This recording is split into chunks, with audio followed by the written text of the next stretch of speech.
Daily 24 Bharat देख रहे हैं आप। मैं हूं आपके साथ अनीता शर्मा। शुरुआत करते हैं देवभूमि स्पेशल की। उत्तराखंड राज्य स्थापना रजत जयंती समारोह में पीएम मोदी के कार्यक्रम में बड़ा बदलाव हुआ है और अब 9 नवंबर को वो देहरादून जाएंगे। बता दें कि उत्तराखंड राज्य स्थापना की रजत जयंती के जश्न में प्रधानमंत्री नरेंद्र मोदी अब 9 नवंबर को शामिल होंगे और उनके कार्यक्रम में बदलाव किया गया है और इसी हिसाब से तैयारियों को भी अंतरिम रूप दिया जा रहा है। 1 नवंबर से 11 नवंबर तक प्रदेश भर में राज्य स्थापना के 25 साल पूरे होने पर रजत जयंती कार्यक्रम आयोजित किए जा रहे हैं और इसी कड़ी में जहां पर 3 नवंबर को विधानसभा के विशेष सत्र में राष्ट्रपति द्रौपदी मुर्मू का विशेष संबोधन होगा, तो वहीं प्रधानमंत्री नरेंद्र मोदी 9 नवंबर के जश्न में शामिल होंगे।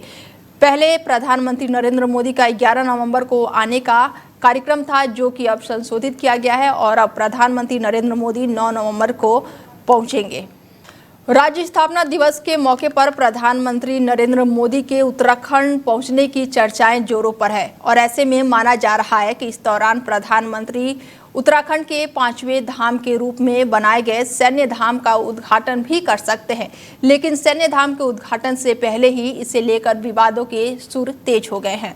बता दें आपको कि एडवोकेट विकेश सिंह नेगी ने प्रधानमंत्री कार्यालय को एक पत्र भेजकर सैन्य धाम के निर्माण में गंभीर अनियमितताओं का आरोप लगाया है।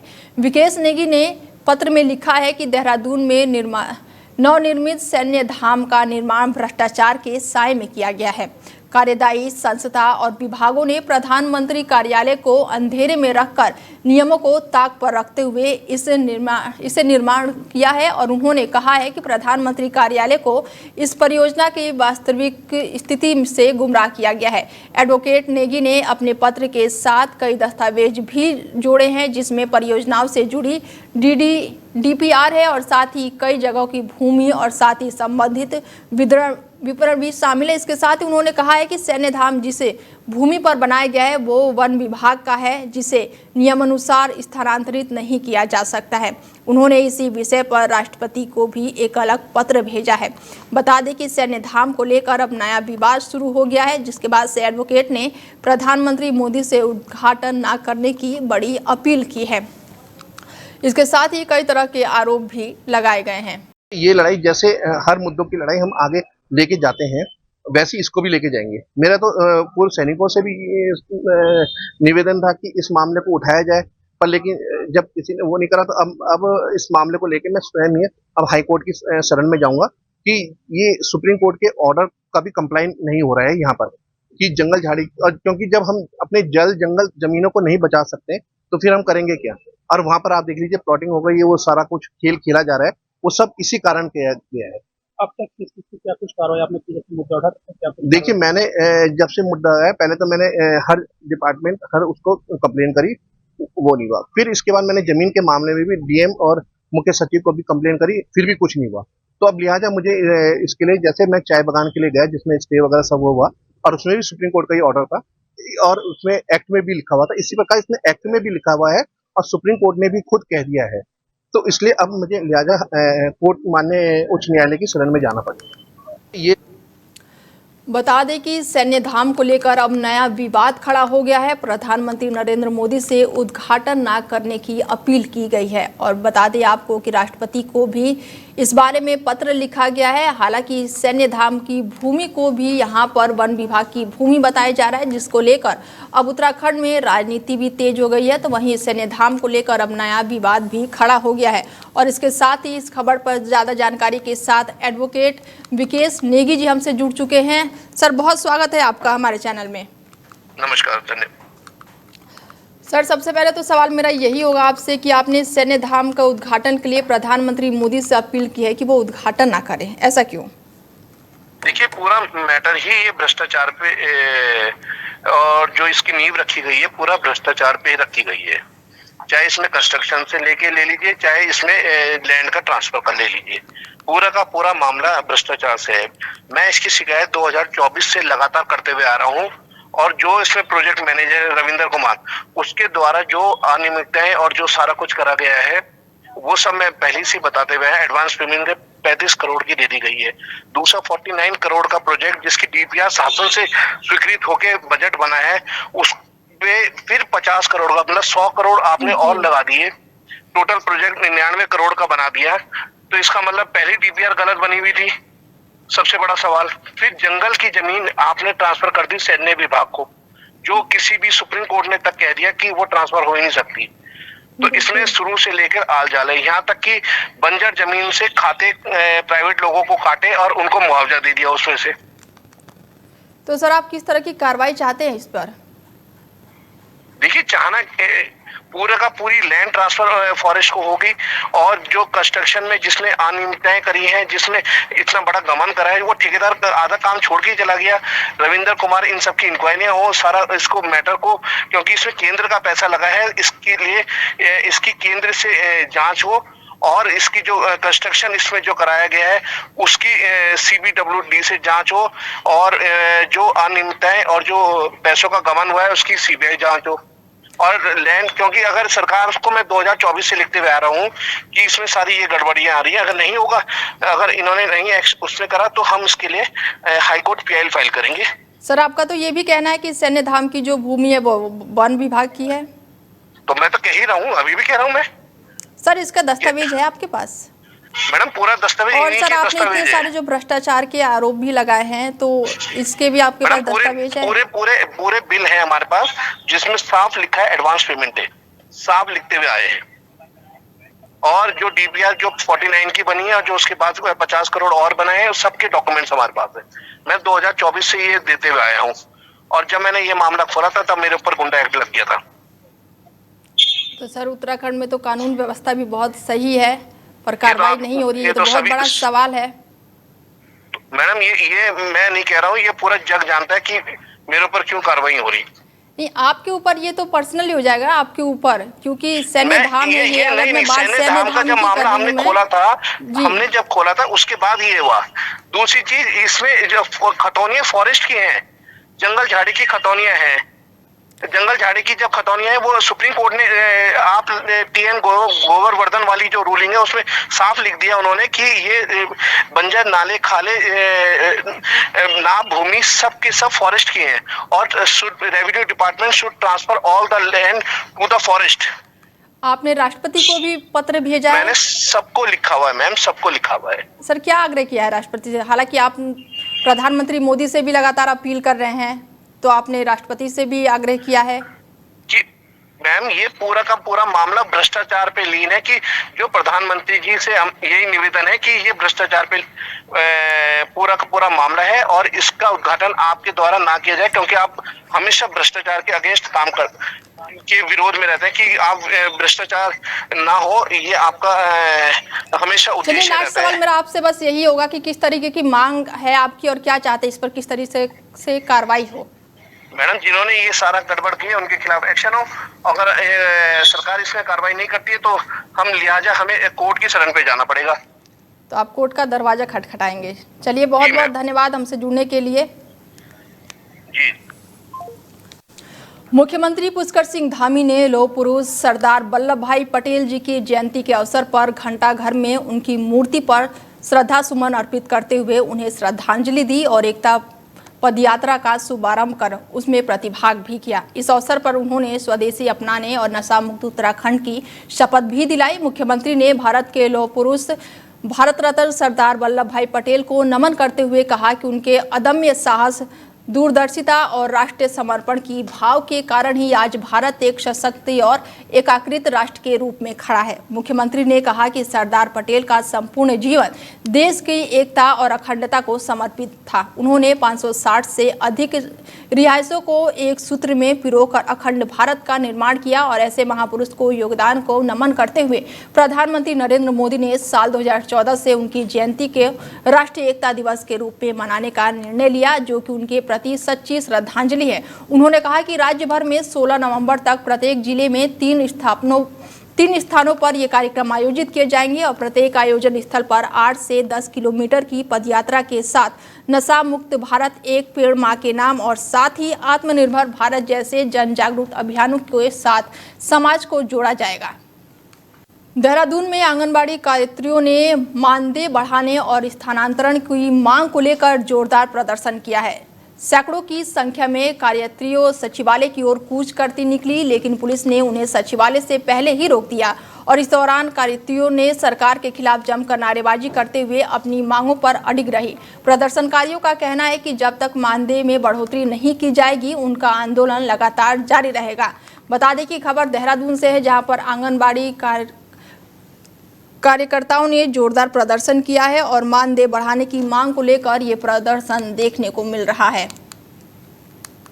हमारी मानदेय वृद्धि की मांग है सर, और लंबे टाइम से ये मांग आंगनवाड़ी कार्यकर्ताओं द्वारा चली आ रही है, लेकिन सरकार आश्वासन पे आश्वासन दे रही है। और पिछली बार भी आप सभी यहाँ उपस्थित थे, आपकी मीडिया के माध्यम से भी हमने ये बात रखी थी, लेकिन उस टाइम पे भी मार्च में माननीय मुख्यमंत्री जी ने हमें यही आश्वासन देके घर भेज दिया था कि हम लोग आपकी मानदेय वृद्धि के लिए कमेटी का गठन कर रहे हैं। 1.5 साल हो चुका है, लेकिन अभी तक हमारी कमेटी की कोई रिपोर्ट नहीं आई है। हमारे उत्तराखंड में सुपरवाइजरों के कई पद खाली हैं, अभी तक ये नियुक्ति हमारा विभाग उसमें नहीं निकाल रहा है। क्या उनकी कमियां हैं या क्या उनमें ऐसी विलम्ब हो रही है कि वो विज्ञप्तियां नहीं निकाल रहे हैं। दूसरी बात, इतने लंबे टाइम तक हमारी जो आंगनवाड़ी कार्यकर्तियां कोई 20 साल कोई 30 साल से हमारे यहाँ काम कर रही हैं, लेकिन खाली हाथ वो घर जा रही है। अभी तक रिटायरमेंट का कोई बेनिफिट, कोई एक मुश्त की, जबकि 2016 में माननीय हरीश रावत जी ने महिला कल्याण कोष की स्थापना की थी रिटायरमेंट पे उनको बेनिफिट दिलाने के लिए। हमारी बता दें कि आंगनबाड़ी कार्यकर्ताओं का लगातार यहां पर विरोध प्रदर्शन देखने को मिल रहा है और आंगनबाड़ी कार्यकर्ताओं का मानदेय बढ़ाने को लेकर मांग देखने को मिल रहा है और लगातार यहां पर विरोध प्रदर्शन हो रहा है। और उत्तराखंड से हमारे ब्यूरो चीफ अस्करी जाफरी जी जुड़ चुके हैं, उनसे जानते हैं कि अपडेट क्या है इस खबर पर, क्योंकि लगातार आंगनबाड़ी कार्यकर्ताओं का विरोध प्रदर्शन देखने को मिल रहा है। जी अस्करी जी। देखिए, बिल्कुल अनीता, लगातार तमाम जो प्रदेश की आंगनबाड़ी कार्यकर्तियां हैं वो लगातार अपने मानदेय बढ़ाए जाने को लेकर, इसके अलावा स्थायीकरण की मांग को लेकर लगातार जोरदार प्रदर्शन कर रही हैं। सैकड़ों की संख्या में तमाम जो कार्यकर्तियां हैं वो सचिवालय की ओर उन्होंने कूच किया था और पुलिस ने उनको सचिवालय पहुंचने से पहले ही रोक दिया। इस दौरान तमाम जो कार्यकर्तियां हैं वो लगातार सरकार के खिलाफ नारेबाजी कर रही हैं और लगातार उनकी एक ही मांग है कि उनका मानदेय बढ़ाया जाए। इसके अलावा अगर हम बात करें, क्योंकि मार्च में भी मुख्यमंत्री विष्णु धामी सिंह तमाम जो आंगनबाड़ी कार्यकर्ता हैं उनकी बातचीत हुई, उनको आश्वासन मिला था कि बहुत जल्द जो है उनका जो है मानदेय बढ़ाया जाएगा। लेकिन जिस तरह से तमाम जो कार्यकर्ता हैं अपनी बात रख रही हैं, उन्होंने साफ तौर से कहा है कि 1.5 साल से हम लगातार मांग कर रहे हैं, लेकिन हमारे मानदेय में कोई बढ़ोतरी नहीं हो रही है।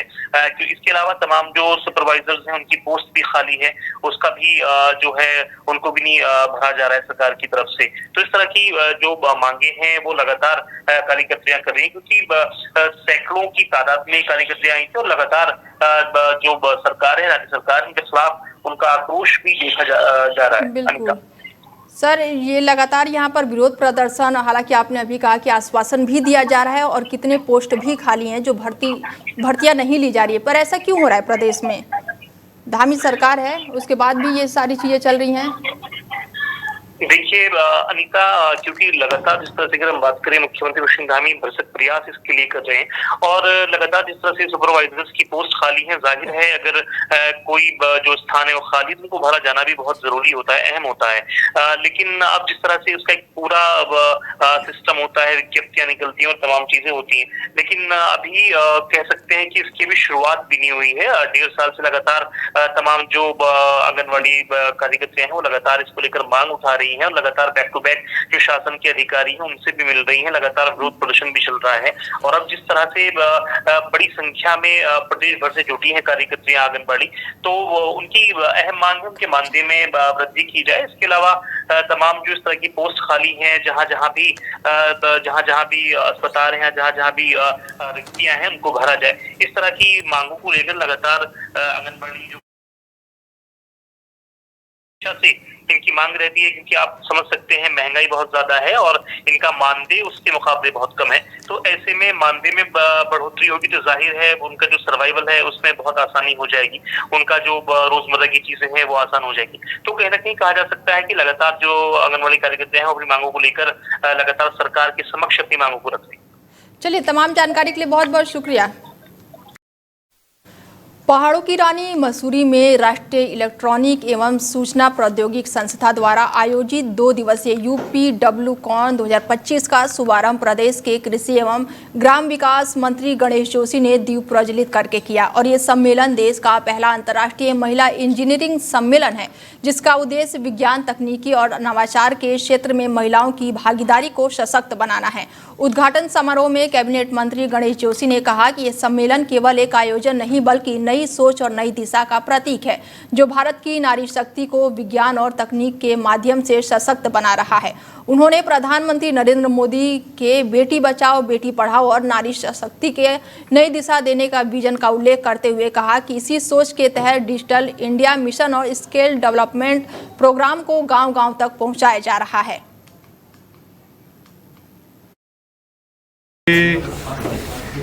आज देश विदेश के वैज्ञानिकों के कॉन्क्लेव नारी द्वारा यहाँ पर आयोजित की गई है और मैं सौभाग्यशाली हूँ कि मुझे देश विदेश के वैज्ञानिकों के बीच में आने का मौका मिला, उनको सुनने का मौका मिला। और वास्तव में जब कोई भी चीज़ विज्ञान से जुड़ जाती है, देखिए हमने खेती को विज्ञान से जोड़ा और आज उत्तराखंड में मैंने अभी कहा कि हमारा खेती का क्षेत्रफल घटा लेकिन हमारी उत्पाद बढ़ गया, क्योंकि हमने वैज्ञानिक तरीकों का प्रयोग किया। और आज आर्टिफिशियल इंटेलिजेंस का जमाना है और विशेषकर मैंने देखा कि हमारी बेटियां, हमारी बहनें, चाहे शिक्षिका के रूप में हो, चाहे गृहिणी के रूप में हो, चाहे माँ के रूप में हो, चाहे बेटी के रूप में हो, एक बहन के रूप में हो, इनका काम करने का तरीका और उससे अलग होता है। अल्मोड़ा जनपद में बदहाल स्वास्थ्य व्यवस्थाओं के खिलाफ चल रहे ऑपरेशन स्वास्थ्य अमरण अनशन लगातार तीसरे सप्ताह में प्रवेश कर गया है। आंदोलनकारी भुवन सहित कई लोग मुख्यमंत्री पुष्कर सिंह धामी और स्वास्थ्य मंत्री डॉक्टर धन सिंह रावत से मुलाकात के लिए पैदल यात्रा पर निकले हैं। और इसी बीच प्रदेश के पूर्व मुख्यमंत्री हरीश रावत बुधवार को पहुंचे और वहां पर उन्होंने आंदोलनकारियों से मुलाकात की। उन्होंने क्षेत्र में चरमराई स्वास्थ्य व्यवस्था पर चिंता जताते हुए आंदोलनकारियों की मांग का समर्थन किया। धरना स्थल पर मौजूदा हरीश रावत ने मुख्यमंत्री और स्वास्थ्य मंत्री से दूरभाष पर वार्ता की। उन्होंने बेहतर स्वास्थ्य सुविधा उपलब्ध कराने, चिकित्सकों को नियुक्ति सुनिश्चित करने और अस्पताल के उच्चीकरण और बजट स्वीकृति की मांग की है। कुटिया में बेहतर स्वास्थ्य सुविधाओं के लिए वहाँ की जो CHC है उसके दर्जे को केवल कागजी तौर पर नहीं वास्तविक अर्थों में उच्चीकृत किए जाने के और वहाँ विशेषज्ञ डॉक्टरों आदि की नियुक्ति किए जाने की मांग को लेकर जो अनशन चल रहा है और एक यात्रा भी गई है देहरादून के लिए। मैं आज वहाँ अनशनकारियों से मिला और वहीं से मैंने माननीय मुख्यमंत्री से भी बातचीत की और माननीय स्वास्थ्य मंत्री जी से भी बातचीत की।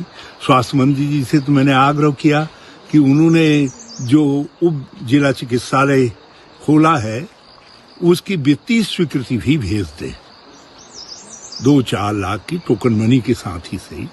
और उनसे मैंने ये भी आग्रह किया है कि